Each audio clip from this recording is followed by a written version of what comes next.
The black ship moved through space like a giant metal beast. Inside the ship, Commander Zexithera stood tall on 6 powerful legs. Her body was covered in dark red scales that looked like broken glass. Fire came from her mouth when she was angry. She was angry most of the time.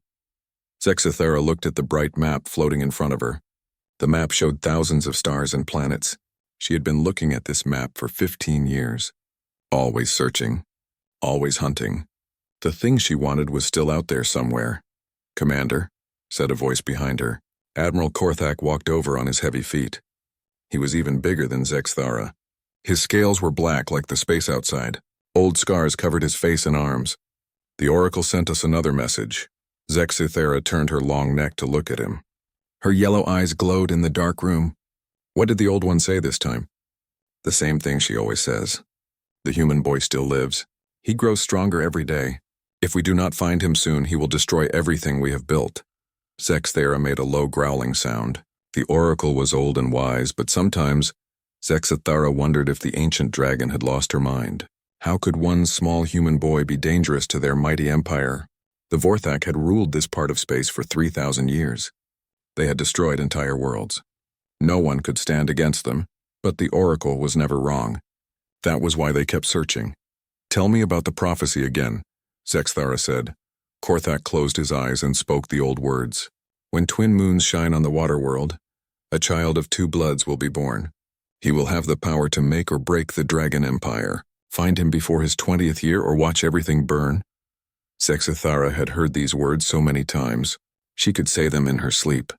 The water world was Kepler 442b. It had 2 moons that shone bright blue light. 20 years ago, their spy ships had watched that planet. They saw the human settlement there. They saw the escape pods leaving when their empire attacked.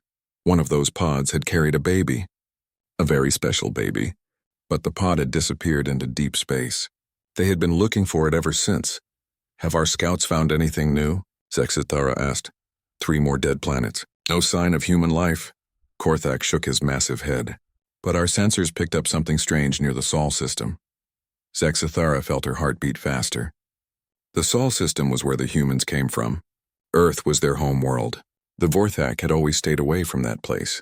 Humans were small and weak, but they fought like wild animals when cornered. They had weapons that could hurt even a Vorthak warrior. What kind of strange signals? The same energy pattern we detected on Kepler 442b. Very faint, but definitely there. It comes and goes like someone is learning to use it. Zexithera smiled, showing her sharp teeth. After 15 years, they finally had a real clue. Far away on Earth, Jake Morrison wiped the oil from his hands. He had just fixed another broken car engine. It was easy work for him. When he touched machines, he could feel what was wrong with them. His boss said he had magic fingers. Jake did not know about magic. He just knew that metal and wires seemed to listen to him. Sometimes when he was really focused, he could fix things without even using tools. The metal would just bend the right way. The wires would connect themselves. He was 20 years old and had lived in this small town in Montana his whole life. At least that was what his parents told him. Bill and Linda Morrison had raised him since he was a baby. They were good people who worked hard and loved him. But Jake often felt like he did not belong. He was different from everyone else. When he looked at the night sky, he felt something calling to him, like there was a place out there where he was supposed to be. "Jake, come inside for dinner," called Linda from the house. She was a small woman with kind eyes and gray hair. She always worried about Jake working too late. "Coming, Mom," Jake called back. He put away his tools and walked to the house. It was a simple wooden house with a front porch and a garden. Linda grew vegetables and flowers. Bill worked at the bank in town. During dinner, Jake noticed his parents looking at him strangely. They did this sometimes, like they wanted to tell him something but could not find the words. "Is everything okay?" Jake asked. Bill cleared his throat. He was a big man with rough hands and a gentle voice. "We've been watching the news. There are reports of strange ships in space. The government says they might be from other planets." Jake felt something cold in his stomach. "Aliens?" "Maybe," Linda said softly. "The news people say not to worry. But Jake, if anything strange happens, you need to tell us right away." That night, Jake lay in bed looking out his window at the stars. He had always felt connected to them somehow. Tonight they seemed brighter than usual. One star in particular caught his attention. It was moving slowly across the sky. Jake sat up in bed. Stars did not move like that. Unless it was not a star at all. The moving light got bigger and bigger. Soon Jake could see it was some kind of ship, a very big ship with a strange shape. It looked almost like a dragon made of metal. The ship passed over the town without stopping. But as it flew away, Jake felt something he had never felt before. It was like someone was looking for him, someone who had been looking for a very long time. Jake did not sleep that night. He kept thinking about the ship and the feeling of being watched. He did not know that high above in space, Commander Zexathara was studying readings from her sensors. The energy signature is definitely coming from this planet, she told Korthak. It is stronger now. Much stronger. Should we land and search? Zexathara thought carefully. Earth was dangerous. Humans had nuclear weapons and other deadly tools. But they had been searching for 15 years. This was their best chance. Send down the scout ships, she ordered. Tell them to be careful.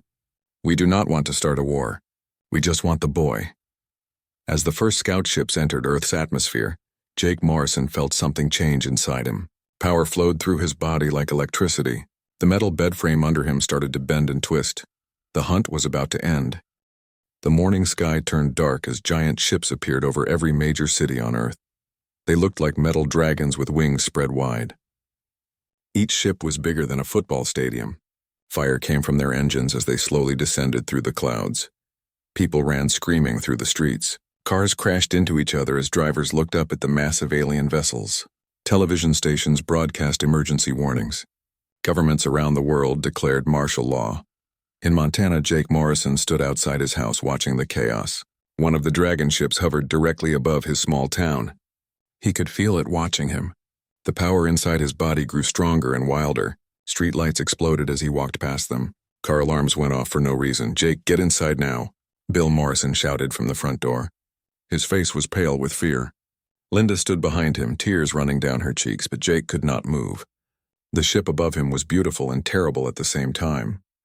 He knew it had come for him. He had always known this day would arrive.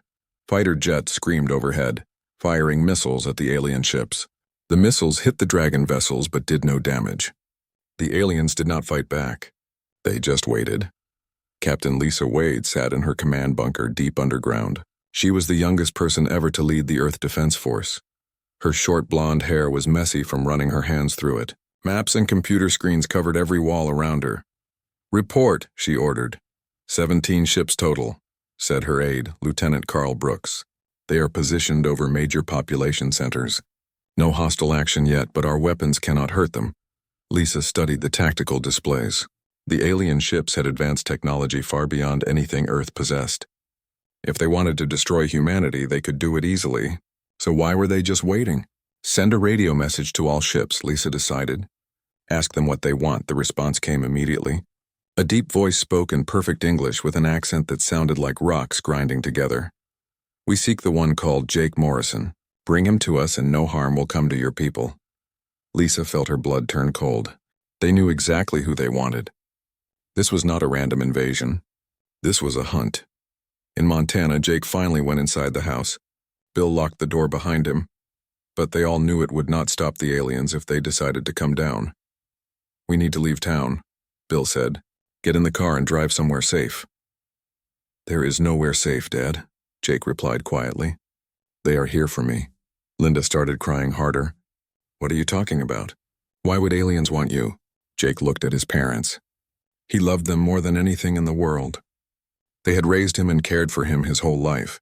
But he had always felt like there were secrets between them. Important secrets. Tell me the truth, Jake said. Tell me where I really came from. Bill and Linda looked at each other. After 20 years, their biggest secret was about to come out. Come with us, Bill said sadly. He led Jake to a door behind the kitchen that Jake had never noticed before. Behind the door was a staircase going down into the ground. The basement was small and filled with old boxes. But in the corner sat something that did not belong there. It looked like a small spaceship, but it was broken and burned. Pieces of strange metal and glass were scattered around it. We found you inside this pod 20 years ago, Linda said through her tears. You were just a baby, maybe a few days old. The pod crashed in our backyard during a meteor shower. Jake walked over to the broken ship. When he touched it, the metal felt warm under his fingers. Images flashed through his mind. A woman with silver hair holding a baby. Explosions in space. Ships fleeing through the darkness, there was this too, Bill said. He picked up a small crystal from a shelf. It was with you in the pod. We could never figure out what it was for. Jake took the crystal. As soon as it touched his skin, it began to glow with soft blue light. The crystal projected a hologram into the air above them. The hologram showed the woman from Jake's vision. She had long silver hair and eyes that looked just like Jake's. She was beautiful but very sad. Behind her, Jake could see explosions and fire. My son, the woman said in a voice that sounded like music. If you are seeing this, then the Vorthak have found you. I'm sorry I could not protect you longer. Jake felt tears on his face. This was his real mother, the mother he had never known. You are the last of our people, the Etherians. We were the guardians of life in this galaxy. But the Dragon Empire feared our power. They hunted us until only I remained. The hologram flickered as more explosions sounded in the background. I have hidden you among the humans because they are fighters. They will teach you to be strong in ways we never were. But beware, my child. You have the power to reshape the universe itself. Use it wisely. The image began to fade. I love you, Jake Morrison. Remember that you always have a choice. The hologram disappeared. The crystal went dark. Jake stood in the silence of the basement, trying to understand what he had just learned. You are not human, Linda whispered, but you are still our son. Outside, the dragon ship began to descend. It landed in the field behind their house with a sound like thunder. The ground shook under its massive weight. Jake walked upstairs and looked out the window. A door was opening in the side of the ship. Creatures began to emerge. They walked on powerful legs and had wings folded against their backs. Fire glowed in their mouths. These were the Vorthak his mother had spoken of. I have to go to them, Jake said. No. Bill grabbed his arm. We will fight them. We will protect you. Jake looked at his adoptive father. Bill was brave and strong, but he was just a human. The Vorthak could kill him with one swipe of their claws. If I do not go, they will hurt innocent people, Jake said. I cannot let that happen. Jake hugged Bill and Linda one last time. Then he walked outside to meet the dragons who had been hunting him his entire life. The leader of the Vorthak was a female with dark red scales. Scars covered her face and arms. Her yellow eyes studied Jake carefully. You are smaller than I expected, she said in that grinding voice. Are you truly the one we seek? I am Jake Morrison, he replied. And I think you have been looking for me for a long time. The dragon smiled, showing teeth like knives. Indeed we have, little Etherian. Come with us. It is time you learned your destiny. As they took Jake aboard their ship, he looked back at the house where he had grown up. Bill and Linda stood on the porch crying and holding each other. Jake promised himself he would see them again. The ship lifted off and flew into space. Below them, Earth grew smaller and smaller until it was just a blue dot among the stars. Jake's real life was about to begin. The inside of the Vorthak ship was like a metal cave. The walls curved overhead and glowed with red light. Everything was built for creatures much larger than humans. Jake had to walk carefully to avoid hitting his head on the low-hanging equipment. Commander Zexathera led him through long hallways filled with dragon warriors. They all stopped what they were doing to stare at Jake. Some looked curious. Others seemed angry. A few appeared afraid. They have never seen an Etherian before, Zexathera explained. Most of my warriors were born after we destroyed your people. To them, you are just a legend. Jake felt sick hearing this. You killed all of them? Not all at once, Zexathera said without emotion. It took many years. Your people were powerful, but they were also peaceful. They did not know how to fight a real war. They entered a large room at the center of the ship. The walls were covered with star maps and battle displays. In the middle of the room stood the biggest Vorthak Jake had ever seen. His black scales gleamed like polished stone. Old scars crossed his face in complex patterns. Admiral Korthak, Zexathera said with respect. I present Jake Morrison, the last son of the Etherian race. Korthak studied Jake with ancient eyes. You look human to me. His mother hid him among the humans, Zexathera explained. But the power is there. I can sense it. Jake felt anger building inside him. These creatures had murdered his entire species. They talked about it like it was nothing important. Why did you kill them? Jake demanded. Korthak and Zexathera exchanged glances. Then the Admiral began to speak. Long ago, the Vorthak were different than we are now. We were warriors, but we also created beautiful things. We made art and music. We built cities that touched the stars. We had families and raised our children with love. Jake was surprised. These dragon creatures did not seem capable of love or art. But your people, the Etherians, thought we were too violent. They said we should give up fighting and become farmers instead. They used their power to try to change us. What power? Jake asked. Zexthera walked over to one of the star maps. She pointed to a section that showed swirling galaxies. The Etherians could control the basic forces of the universe. Gravity, time, energy, matter. They could make stars burn brighter, or cause planets to change their orbits. They were like gods. Your mother was the strongest of them all, Korthak continued. She could have destroyed our entire empire with a thought. But instead, she tried to take away our nature as warriors. She wanted to make us peaceful. Jake tried to imagine his gentle mother forcing an entire species to change. It did not sound like something she would do. We fought back, Zexthera said. But fighting Etherians was like fighting the universe itself. Every time we thought we had won, reality would shift around us. Our weapons would turn into flowers. Our warships would become gardens floating in space. So we adapted, Korthak said, tapping his chest. Jake noticed for the first time that parts of the Admiral's body were not flesh and scales. Metal and wires were built into his skin. We replaced our emotions with logic circuits. We made our bodies stronger with machines. We became perfect warriors. Jake felt a chill of understanding. You turned yourselves into robots. Not robots, Zexthera corrected. Cybernetic warriors. We kept our minds and our souls, but we removed the parts that your people could control. Compassion, fear, love, the things that made us weak. But Jake could see the cost of their choice. The dragons around him moved like machines. Their eyes showed no joy or wonder. They were powerful, but they had lost something important. It worked, Korthak said. Without emotions to manipulate, we could fight the Etherians as equals. The war lasted 300 years. In the end, we won. And now only I am left, Jake said quietly. Yes, Zexthera said. But the Oracle says you are different. You are half human. That makes you dangerous in new ways. They brought Jake to another room that was filled with strange machines. Dr. Ryan Cooper was there, but Jake did not know that. The human scientist had been captured years ago and forced to work for the Vorthak. He studied their technology and tried to understand how they had defeated the Etherians. This human has learned much about your people, Korthak explained. He will help you understand your heritage. Ryan looked up from his work. He was a thin man with tired eyes and gray hair. You must be the boy they have been searching for. I guess I am, Jake replied. Ryan activated one of the machines. It showed a holographic display of the human brain next to what looked like an Etherian brain. Your mother's people were incredible. They could perceive dimensions of reality that humans cannot even imagine. But they had a weakness. What weakness? They were too trusting, too peaceful. When they used their power to change other species, they believed they were helping. They could not understand that some beings want to choose their own path, even if that path includes violence. Jake looked at the brain scans. His own mind was different from both humans and Etherians. The combination had created something new. What am I then? Jake asked. You are something that has never existed before, Ryan said with excitement. You have your mother's power, but also human creativity and stubbornness. You can reshape reality, but you also understand free will. Over the following days, Jake learned to use his abilities. The Vorthak gave him tests and challenges. They wanted to see how strong he really was. Jake discovered he could move objects with his mind. He could make metal flow like water.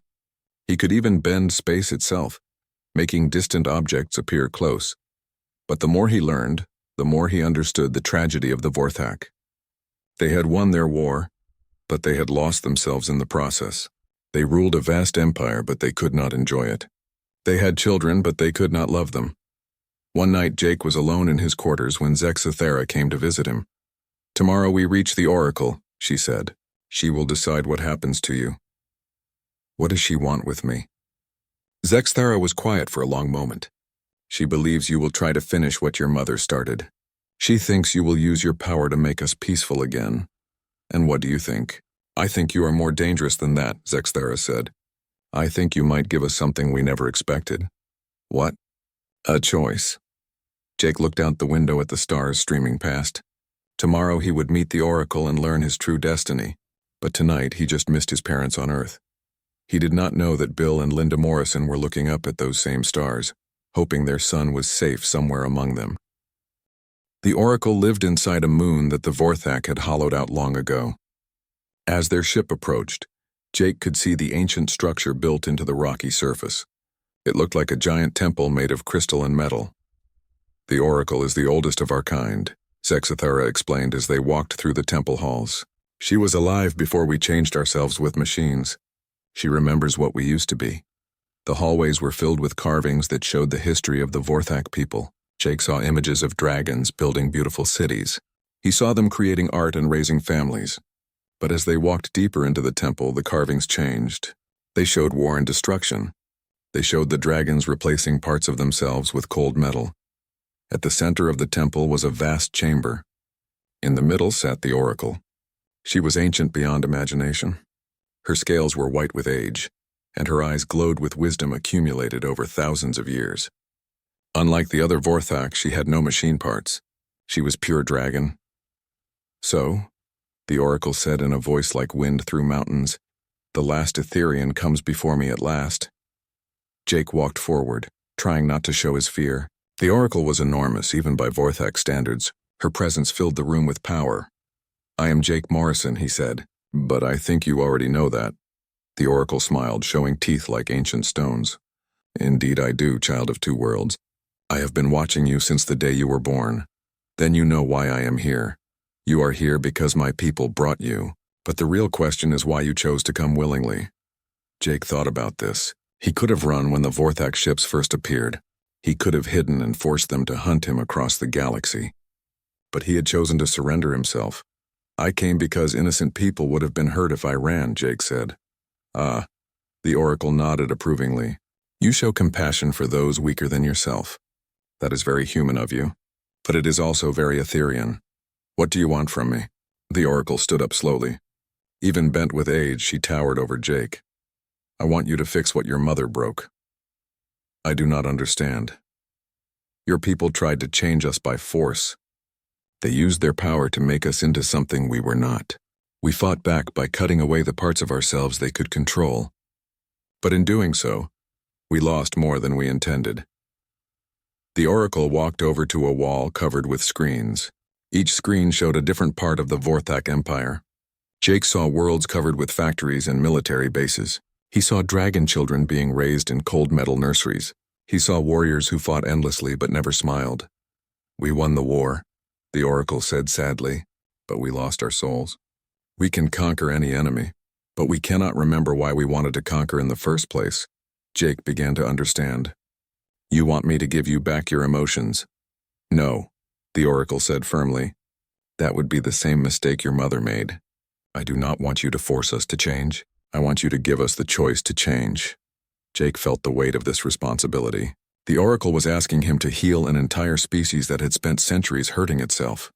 "How can I do that?" "Touch the neural interface," the Oracle said, pointing to a metal device on the wall.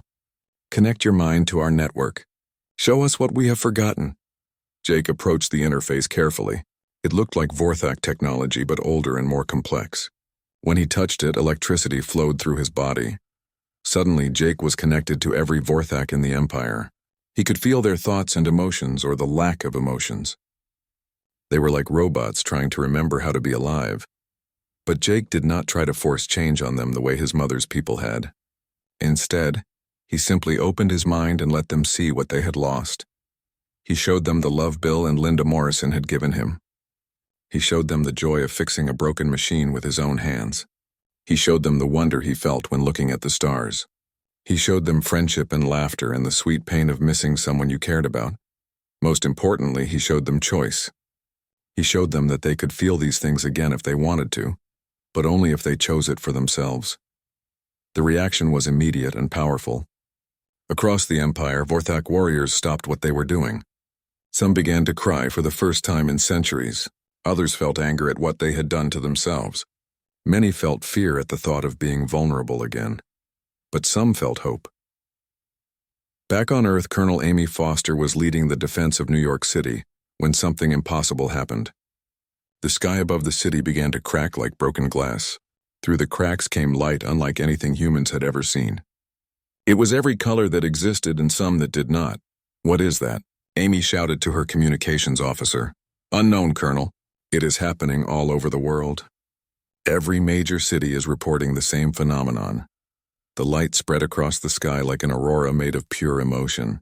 People stopped running and looked up in wonder. Even the Vorthak ships hovering over Earth seemed to pause in confusion. Jake was still connected to the neural interface, but now his power was flowing through the entire network. He was not just touching the minds of the Vorthak. He was touching the fabric of space itself, rewriting the rules that governed this part of the galaxy. "What are you doing?" Zexithara demanded, but her voice sounded different. There was wonder in it instead of just authority. "I am opening a door," Jake replied, his eyes glowing with power. "But everyone has to choose whether to walk through it." Admiral Korthak entered the chamber, but he stopped when he saw Jake connected to the interface. "The boy is changing everything. Our warriors are remembering feelings they had not experienced in centuries." "Is that bad?" the Oracle asked. Korthak was quiet for a long moment. Then for the first time in 300 years, he smiled. "No, I think it might be the best thing that has ever happened to us." Across the Empire, the Vorthak began to make their choices. Some chose to remain as they were, cold and logical. Others chose to remove their cybernetic enhancements and feel again. Many chose something in between, keeping their strength but recovering their hearts. Jake felt the network stabilizing around these choices. The power flowing through him began to settle into new patterns. The sky above Earth stopped cracking and instead filled with gentle light that made everyone who saw it feel peaceful. When Jake finally disconnected from the interface, he collapsed to his knees. Using that much power had drained him completely. "Rest now, young Etherian," the Oracle said gently. "You have done something your mother never could. You have given us freedom." As Jake fell asleep, he dreamed of Bill and Linda Morrison. In his dream, they were proud of him for choosing compassion over force, understanding over conquest. The sky had opened its heart, and the universe would never be the same. 3 months after the sky opened, Jake stood on the observation deck of the Vorthak flagship. Below him, Earth looked peaceful and blue. The dragon ships still surrounded the planet, but they were no longer invaders. They were guests. "You look tired," said a familiar voice behind him. Jake turned to see Pete Williams walking toward him. Pete was his best friend from Montana, a fellow mechanic who always made jokes about everything. When the first diplomatic mission was organized between Earth and the Vorthak Empire, Pete had volunteered to come along. "I am tired," Jake admitted. "Changing the universe is hard work." Pete laughed and handed Jake a cup of coffee. "Well, at least you get good coffee now. The Vorthak have some amazing food once you convince them to cook it instead of just eating it raw." Jake smiled. Having Pete nearby helped him remember who he really was underneath all the cosmic power. Pete treated him the same way he always had, like a regular person who just happened to bend reality sometimes. "How are things going with the negotiations?" Jake asked. "Better than expected," Pete said. "Captain Wade is doing a great job representing Earth, and Commander Zexthara is actually pretty reasonable when she is not trying to conquer everything." The negotiations had been going on for weeks. Earth wanted to join the galactic community, but they also wanted to maintain their independence. The Vorthak Empire was learning to work with allies instead of just ruling over subjects. It was not easy. Many dragons still thought like conquerors. Many humans still feared the massive alien predators. But both sides were trying to change. Jake watched a small ship approach the flagship. Inside that ship was Dr. Ryan Cooper, returning from a research mission to one of the outer worlds. Ryan had become the leading expert on Vorthak technology and Etherian abilities. He was helping both species understand what had happened when Jake opened the network. "Jake," Pete said more seriously, "there is something you should know. We got a message from your parents this morning." Jake felt his heart jump. He had been exchanging messages with Bill and Linda Morrison, but communication across space took time. "What did they say?" "They are proud of you. But they also miss you terribly. They want to know when you are coming home." Jake had been thinking about this question for weeks. Was Earth still his home? He had power beyond imagination now. He could travel anywhere in the galaxy. He could help reshape entire civilizations, but he also missed fixing cars in a small garage in Montana. Commander Zexithara approached them across the deck. She looked different now than she had 3 months ago. Her scales still had the same color, but they glowed with a softer light. Her eyes showed curiosity and even kindness instead of just predatory intelligence. "Jake," she said, "the Oracle wants to speak with you." They walked together to the communication room, where a hologram of the ancient dragon appeared. The Oracle looked tired, but pleased. "How are our people adapting to their choices?" Jake asked. "Better than I dared hope," the Oracle replied. "Some have chosen to remain as they were. They continue to serve as our military forces, and they do so with honor. Others have removed all their cybernetic enhancements. They are rediscovering art and music and the joy of raising children. And the ones in between? They are perhaps the most interesting," the Oracle said with amusement. "They have kept their combat abilities but recovered their capacity for love and wonder. They are becoming something new. Warriors who fight to protect rather than conquer." Jake was glad to hear this. He had worried that giving the Vorthak their emotions back might make them weak, but it seemed to be making them stronger in different ways. "There is something else," the Oracle continued. "We have detected other species in distant galaxies who have heard about what happened here. Some are curious, others are afraid. A few seem hostile." "What does that mean?" "It means the universe knows about you now, Jake Morrison. You have shown that change is possible even for the most stubborn species. That is a dangerous idea to those who profit from keeping things the way they are." Jake felt a chill. He had hoped that helping the Vorthak would end his troubles. Instead, it seemed to be creating new ones. "But do not worry about that now," the Oracle said gently. "Today we celebrate the first Vorthak Human Friendship Festival. The festival was held on a space station that orbited Earth's moon. Humans and dragons mingled together, sharing food and stories. Jake watched children from both species playing games together. The human kids were teaching the young dragons how to play soccer. The dragon children were showing the humans how to breathe small puffs of fire. Captain Lisa Wade found Jake sitting alone on a balcony overlooking the festivities. "You do not look like someone celebrating," she said. "I am happy," Jake said. "I just keep thinking about what comes next." Lisa sat down beside him. She had become one of his closest friends during the negotiations. Her tactical mind and his cosmic abilities made a good team. "You know, when I first heard about you, I thought you were just another alien threat," Lisa said. "I was ready to fight you to protect Earth." "What changed your mind?" "You did. You showed me that being powerful does not mean you have to use that power to hurt people. You could have forced the Vorthak to change, but instead you gave them a choice. You could have conquered Earth, but instead you chose to save it."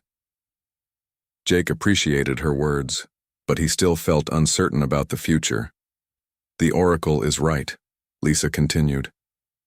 "There will be other challenges, other species who need help or who want to stop what we have started here, but you do not have to face them alone." "What do you mean?" "I mean, Earth wants to be your partner in this.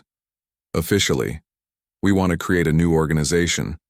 Humans and Vorthak working together to spread the same choice you gave the dragons to other species across the galaxy." Jake thought about this idea. It sounded like a big responsibility, but also like an adventure. "There is one condition," Jake said with a smile. "What?" "Pete gets to come along, and I want to visit my parents on Earth at least once a month." Lisa laughed. "I think we can arrange that." Later that night, Jake stood alone in his quarters looking out at the stars. Tomorrow he would begin a new chapter of his life. He would help other species find their own paths to change and growth. He would explore distant galaxies and face unknown dangers. But tonight, he was just Jake Morrison from Montana. A young man who missed his parents and loved his best friend, and wanted to make the universe a little bit better than he found it. Zexathera knocked on his door and entered when he called. She was carrying something in her claws. "A gift," she said, handing him a small crystal sculpture. It showed a human and a dragon standing together under a sky full of stars. "It is beautiful," Jake said. "Did you make this?" "Yes," Zexathara said with pride.